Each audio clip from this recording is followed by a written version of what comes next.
हाल उम्मीद करते हैं कि आप खैरियत से होंगे और हमारी दुआ है कि आप हमेशा खुश रहें, हंसते और मुस्कुराते रहें और इसी तरह हमें अपना प्यार दिखाते रहें। बिल्कुल जी, मेरा नाम मुअज्जम अली। मैं तारक महमूद। मैं मोहम्मद यूसुफ। तो आज हम जिस वीडियो पर रिएक्ट करने जा रहे हैं, वीडियो का टाइटल है India to fire its most powerful missile in front of Chinese ship December 15। Video देखते हैं और अपना बयान कर देंगे। कॉर्नर करते हैं, 1 2 3 वीडियो स्टार्ट। नमस्कार and welcome you all to world affairs. मैं हूं प्रशांत धवन। भारत अपना सबसे ताकतवर मिसाइल चाइना की शिप के सामने लॉन्च करने वाला है। रिसेंटली आपने इस पर बहुत से आर्टिकल्स देखे होंगे, नहीं देखे तो मैं आपको दिखा देता हूं। यहाँ पे आप देख पाएंगे लिखा है India to test Agni 5 off Odisha coast amid China spy ship movement in the Indian Ocean region. China की जो स्पाई शिप है युआन वैंग, इसका एक वर्जन फिर से इंडियन ओशन में आ चुका है। जी हाँ, यहाँ पे आप देख पाएंगे China send spy ship to the Indian Ocean ahead of Agni 5 test. और सबसे ज्यादा फनी बात यहाँ पर यह है कि जैसे ही भारत ने NOTM इशू किया, NOTM होता है नोटिस टू एयरमैन, मतलब कि भारत यहाँ पर कह रहा है कि ये जो सारा इलाका है ना, ये 15 से लेकर 16 दिसंबर के बीच में एम्प्टी रखना। हम एक बहुत ही बड़ा मिसाइल टेस्ट यहाँ पर करने वाले हैं। जैसे ही इंडिया ने ये बात इशू करी, चाइना की जो स्पाई शिप है चुपचाप साउथ चाइना सी छोड़कर इंडियन ओशन आ रही है। और ऑनलाइन में देख रहा था, अब तो इस बात को लेकर जोक्स बनने स्टार्ट हो गए, लोग मीम्स बना रहे हैं कि जैसे ही इंडिया एक NOTM इशू करता है, युआन वैंग 5 या फिर 6 चुपचाप इंडियन ओशन में आ जाती है। तो सिचुएशन कुछ हद तक ऐसे ही है। Wherever you go yuan Wang follows. आपको याद होगा एक टाइम पर वोडाफोन की ऐड आती थी, एक बच्चा था, उसके पीछे एक छोटा सा पग डॉगी होता है, वो चुपचाप चलता रहता है। तो इंडियन ओशन में चाइना इंडिया का यही है, wherever we test our missiles China follows. अब मुझे पता है यहाँ पे आप एक क्वेश्चन पूछेंगे, नवंबर में भी कुछ ऐसा नहीं हुआ था, न्यूज आई थी कि हम एक मिसाइल टेस्ट करेंगे, चाइना की स्पाई शिप आ गई। तो उस वक्त देखो भारत ने missile test in the end नहीं किया था। चाइना ने अपनी स्पाई शिप, उसके अलावा सैटेलाइट इस तरीके से पोजीशन कर दी थी कि इंडिया ने अपना मिसाइल टेस्ट उस वक्त पोस्टपोन कर दिया था। यह नवंबर महीने की ही बात है। उस वक्त युआन वैंग 5 जो चाइना की जासूसी शिप है, ये इंडियन ओशन में आ चुकी थी। इंडिया ने ऑलरेडी एक NOTM इशू कर दिया था और इंडिया को कंसर्न इस बात की थी कि जो हम मिसाइल टेस्ट करेंगे उसकी ट्रैजेक्टरी, उसका डेटा, उसकी स्पीड, उसका प्रिसिशन, उसका सारा प्रॉपर डेटा चाइना की शिप को मिल जाएगा। अब यहां पर आप क्वेश्चन पूछ सकते हैं कि जी नवंबर महीने में तो हम रुक गए, दिसंबर में ऐसा क्या हो गया कि अब हम लोग ओपनली NOTM इशू कर रहे हैं। और मोस्ट प्रॉब्ली जो देखो इंडिया ने यहाँ पर जो NOTM इशू किया है ना 5400 किलोमीटर का, तो संकेत यहाँ पर साफ साफ लग रहे हैं कि इंडिया या तो अग्नि 5 मिसाइल को टेस्ट करेगा या फिर अग्नि 5 का जो सबमरीन वेरिएंट, उसका आप कह लीजिए जो सबमरीन वर्जन हम तैयार कर रहे हैं K5 मिसाइल, ये टेस्ट करेगा। और क्लियरली अब हमने ये प्रबंध कर दिया है कि इस मिसाइल टेस्ट के बाद भी ना चाइना की शिप को कुछ खास डेटा ना मिले इस मिसाइल को लेकर। नहीं तो वैसे आप सोच कर देखो, हर बार अगर चाइना की शिप अवेलेबल होगी इंडियन ओशन में और हम लोग अपना मिसाइल टेस्ट कैंसिल कर देंगे, तो उस हिसाब से हम कभी मिसाइल टेस्ट कर ही नहीं पाएंगे। क्योंकि जैसे ही हम NOTM इशू कर रहे हैं, चाइना के पास ऐसी 7 से लेकर 8 स्पाइंग शिप्स हैं, युआन वैंग 1 2 3 बहुत सारी शिप्स हैं, ये चुपचाप इनको भेज देंगे इंडियन ओशन में। तो इसलिए अब डेट तय कर ली गई है 15 से लेकर 16 दिसंबर। याद रखिएगा, बहुत न्यूज़ में रहेगी ये डेट। यही वो डेट है जब इंडिया अग्नि 5 या फिर कोई ना कोई एक नए टाइप का जो वेरिएंट है अग्नि मिसाइल का ही ये टेस्ट करेगा। और इसकी रेंज ऑब्वियसली 5000 किलोमीटर के आसपास है ना। अब देखो इंडिया को एक एडवांटेज ये भी है कि 15 से लेकर 16 दिसंबर तक ना चाइना की जो सैटेलाइट्स हैं, जो काफ़ी बार इंडियन ओशन से गुजरती है, ये इंडियन ओशन से काफ़ी दूर होगी। तो चाइना अगर स्पाइंग कर भी पाएगा तो सिर्फ युआन वैंग स्पाई शिप से ही कर पाएगा, उसके अलावा चाइना के पास कुछ ज़्यादा ऑप्शंस होंगी नहीं। और अगर आप ये सोच रहे हैं कि हमारे पास अग्नि मिसाइल से रिलेटेड छुपाने का इतना है भी क्या, देखिए बहुत ही बेसिक बात है। अग्नि मिसाइल आपको पता होगा, इसकी रेंज हमने ऑपरेशनल रेंज बता रखी है 5000 किलोमीटर। नाउ अग्नि 5 मिसाइल के बारे में चाइना काफ़ी बार इंटरनेशनली ऑफिशियली ये काफ़ी बार बोल चुका है कि इंडिया जो रियल रेंज है अग्नि 5 मिसाइल की, ये दुनिया से छुपाता है, अपनी पावर को डाउन प्ले करता है। जो एक्चुअल रेंज है अग्नि 5 मिसाइल की चाइना के हिसाब से ये 8000 किलोमीटर से ऊपर है। मतलब कि चाइना के हिसाब से इंडिया आराम से पूरे यूरोप को कवर कर सकता है, कहीं भी स्ट्राइक कर सकता है एक इंटर कॉन्टिनेंटल बैलिस्टिक मिसाइल से। और चाइना का आगे एक तर्क ये भी है कि अगर North Korea long range missile test करता है उस टाइम तो जापान, साउथ कोरिया वगैरह बहुत से देश नॉर्थ कोरिया पे लगा देते हैं सैंक्शन, मगर जब इंडिया लगातार ऐसे मिसाइल टेस्ट करता है तब यूएस, यूरोप बिल्कुल चुप रहते हैं। तो हम लोग ऑब्वियसली यहाँ पर चाइना को कुछ संकेत नहीं देना चाहेंगे कि अग्नि 5 की जो रेंज है ये एक बार को 5500, 6000 तक भी जा सकती है। ऑब्वियसली हम लोग सब कुछ कंट्रोल करना चाहेंगे कि मैक्सिमम भी अगर ये जो मिसाइल लॉन्च करते भी हैं तो 5000 किलोमीटर तक ही ट्रैवल करे ये, मगर कल को कुछ पता नहीं होता,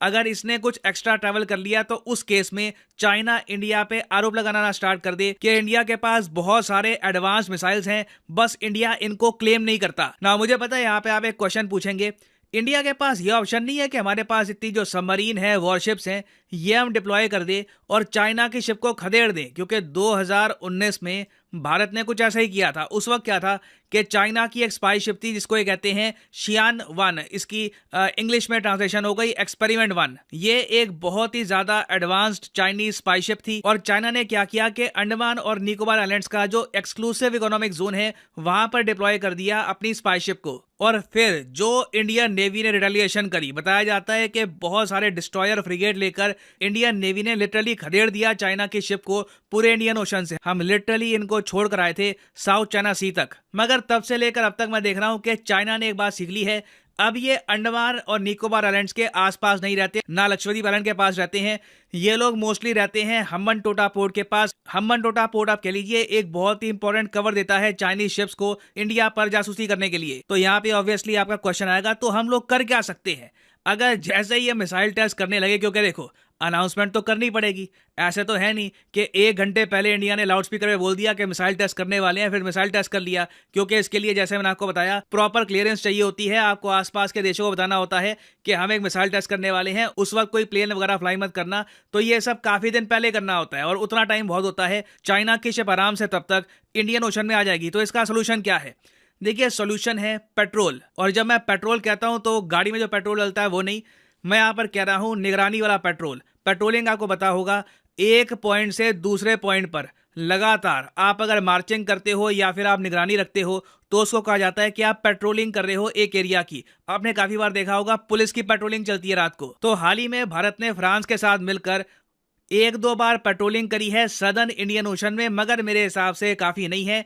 इंडिया को यूएस के साथ, कई और कंट्रीज के साथ पेट्रोलिंग बढ़ानी होगी इंडियन ओशन में, ताकि हम काफी बार ना चाइना की स्पाई शिप को ये कह दे कि सामने से हट जाइए, हमारी पेट्रोलिंग हो रही है, हमारी नेवी आ रही है, हमारी शिप्स आ रही हैं। और ये हमको तभी करना होगा जब हम मिसाइल टेस्ट कर रहे होंगे, नहीं तो आज नहीं तो कल चाइना को कोई बहुत ही इंपॉर्टेंट डेटा मिल ही जाएगा रिगार्डिंग इंडियन मिसाइल्स। तो ये प्रॉब्लम अपने आप जाने वाली नहीं है। इन दी एंड इंटरनेशनल कोऑपरेशन के जरिए ही इंडियन ओशन में हम चाइना को कुछ हद तक काउंटर कर पाएंगे, नहीं तो जो ये छोटा सा पपी है, जो ये पग है, हमारे पीछे हर जगह चलता रहेगा। और फाइनली यहाँ पे मैं आपसे क्वेश्चन पूछूंगा। क्वेश्चन ये है कि वो कौन सा देश है जिसने हाल ही में एक न्यूक्लियर स्टेल्थ बॉम्बर B-21 के नाम से लॉन्च किया है? ये है यहाँ पे आपकी ऑप्शन। इसके बारे में एक प्रीवियस वीडियो में मैं आपको बता चुका हूं, तो इसका आंसर आपको पता होना चाहिए। ये है आपकी ऑप्शंस, इजराइल, रशिया, यूएसए या फिर इंडिया। कमेंट सेक्शन में करिए उत्तर। सही आंसर मैं आपको दूंगा नहीं, क्योंकि इसका आंसर पहले दे चुका हूं। मैं उम्मीद करता हूं कि आप लोग खुद ही इसका आंसर दे देंगे। जो लोग सही आंसर करेंगे उनकी कमेंट को मैं हार्ट दे दूंगा, ताकि बाकी लोग समझ पाए कि सही आंसर क्या है। और फाइनली यहाँ पर मैं ये भी ऐड कर दूं कि आप किसी भी एग्जाम की तैयारी कर रहे हैं, चाहे SSC, UPSC, bank, any examination, comment section में जाइए, यहाँ पे आपको मिलेगी list. For example let's say आप प्रिपेयर कर रहे हैं फॉर यूपीएससी, क्लिक करिए यूपीएससी के लिंक पर और यहाँ पे आप परचेज कर पाएंगे अनअकैडमी का यूपीएससी कोर्स। सिंपली यहाँ पे आपको क्लिक करना है प्लस पर और यहाँ पे जो भी प्राइसेस लिखे हैं ये पे करने की जरूरत नहीं है। सिंपली यहाँ पे आपको कोड यूज करना है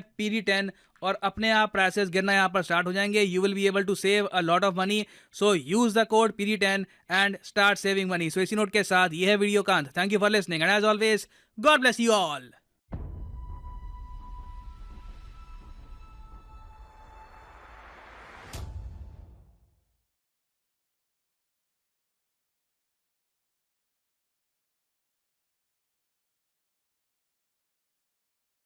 चलें जी, वीडियो खत्म हो गया और भाई साहब चैनल जो है ना, वो जिस तरह सर ने बताया कि वो कुत्ते की तरह पीछे लगा हुआ है, तो ये ना ये चाइना का मकसद तो यही है कि इंडिया को किसी ना किसी तरीके बदनाम किया जाए कि इनके पास तो ज़्यादा घातक मिसाइल हैं।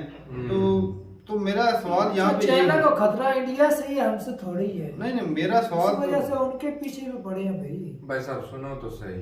वो ना सवाल तो ये उठता है कि भाई अगर ज्यादा रेंज वाले हैं मिसाइल तो वैसे क्लेम कर सकते हैं, जिस तरह वो नॉर्थ कोरिया वालों ने किया था कि वो 15,000 किलोमीटर वाला। तो इंडिया के पास और लंबी रेंज वाले और भी तो मिसाइल हैं, तो अगर ज्यादा रेंज वाला है मिसाइल तो वो भी तो बता सकते हैं, या फिर वो उसकी कोई पाबंदी है कि इतनी इससे ज्यादा रेंज वाला जो है वो मिसाइल नहीं टेस्ट कर सकते। जरूर बताइए। पाबंदियों की वजह से ही है, तो वही तो रेंज मतलब कम बताई जा रही है ना। नहीं अगर यहाँ से यूरोप पर अटैक कर सकते हैं।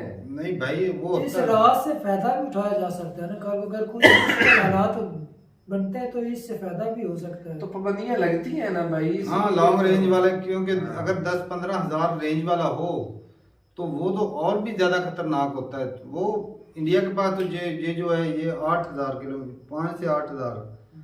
चाइना क्लेम 8,000 कर रहा है लेकिन इंडिया 5,000 कर रहा है, तो मेरे ख्याल में भाई अभी पता नहीं ये ज्यादा ही होगा, तो पता चले 5,000 से ज्यादा ही होगा। चाइना ऐसे ही नहीं बात कर रहा है। हाँ। उसको भी थोड़ी सी और पंगा लेने भी ऐसे नहीं आ जाता। वो उसको हर मरतबा पिछले माह भेज दी थी, इस मरतबा भी उन्होंने सैटेलाइट आगे पीछे है, इस वजह से उन्होंने इतने मतलब तो खर्चा बहुत ज्यादा होता है इसको आने जाने में। बिल्कुल सिर्फ वो इंफॉर्मेशन लेने के लिए उन्होंने भेजी भी, क्या कुछ ज्यादा दमदार ना हो भाई साहब देखो ना, उसकी स्पीड का पता लगेगा, उसकी जो रेंज है उसको काउंटर करने के लिए वो खुद भी तो तैयार हो सारा डाटा निकाल लेगा। इस वजह से तो वो कर रहे हैं। तो इंडिया जो बताएगा उसको उस पे भरोसा नहीं है, वो खुद अपने जो औजार है उसके आपको ऊपर। देखा अब इन्होंने भी पीछे लगा रखे हैं ना, नहीं उनका अगर रास्ता रोकने के लिए समरीन जो जिस तरह सर बोल रहे थे कि पहले जो मशक़ें किया था, अभ्यास कर ले। हाँ जिस तरह मशकें करते, वो मशकें जब कर रहे थे तब भी तो वो भेज रखी थी। अब ये मशकों में क्या वो ना उनसे भी डाटा कलेक्ट कर रही थी, उनका भी कि मशकों में क्या कर रहे हैं। वो मशकों में भी डाटा इसको रोक नहीं सकते, मतलब युवाओं में जाकर या किसी और तरीके वो इतने कटरी इकट्ठे थे तो तब भी कुछ नहीं कर सके। बदमाशी कर रहा है, बदमाशी तो है समंदर में बदमाश फिर रहा है। क्योंकि उसका राज है समंदर यार, उसके पास है ही इतने।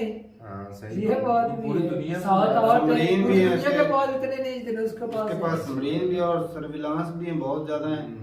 तो जिस तरह सर बोल रहे थे कि दूसरे कंट्री के भी अगर आ जाए साथ में अभ्यास करने के लिए, तो उनको बोला जा सकता है कि भाई हम इधर ना अभ्यास कर रहे हैं तो आप ये थोड़ा सा रास्ते से साइड पे हो जाए, तब जाके टेस्ट हो सकता है।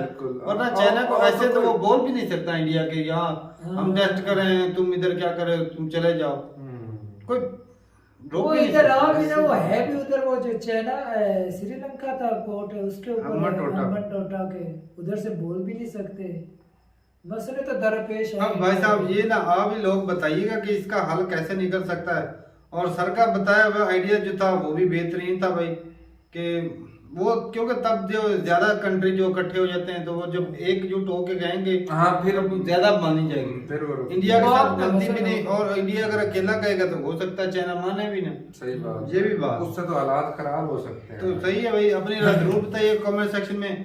और ये अग्नि 5 जो है आपके हिसाब से इसकी रेंज कितनी हो सकती है, जरूर बताइए कमेंट सेक्शन में। मेरे ख्याल में असल में ना ये चाइना को काउंटर करने के लिए बनाया गया, जिससे चाइना वाले ना वो कुत्तों की तरह सूंघ रहे हैं कि हम भी ना इसका कोई तोड़ ढूंढ रखें। ये बात असल में मकसद ही ये है कि कौन से दुश्मन के पास हथियार है और उसके काउंटर करने के लिए हमारे पास जी, वो असल में पहले से प्रॉब्लम जब ये है। डाटा होगा तो तभी उसके बराबर का बना पाएंगे, नहीं तो अचानक से कोई नया हथियार निकले तो उसको काउंटर करने के लिए चीज ही ना हो। हाँ। तो ये चीजें होती हैं भाई। सही और बात है। जरूर बताइए कमेंट सेक्शन में भाई। मेरे हिसाब से 5,000 से तो भाई ऊपर का ही होगा ये अग्नि 5, क्योंकि इसका बड़ा ही नाम सुना है। और इतने 10,000 के करीब ना हो जाए। एक बात है भाई, चाइना को भी मजबूर कर दिया कुत्ते की तरह दुम लगा इंडिया वालों ने ना चाइना को भी मजबूर कर रखा वैसे है। एक बात है, जिस तरह अच्छा इंडिया को ना लंबी लंबी छोड़नी चाहिए ताकि ना चाइना डरता सहता रहे, वो मजबूरन के साथ दोस्ती कर ले। आज जी बजाय दुश्मनी को नहीं जी टेस्ट हो रहा है जी फलाना अग्नि 5 और अग्नि 6 का, उसका तो पेट्रोल खत्म करवाया गेड़िए में लान ला के। तो ठीक है भाई, मिलते हैं वीडियो के साथ, तब तक के लिए इजाजत दें। अल्लाह हाफिज़।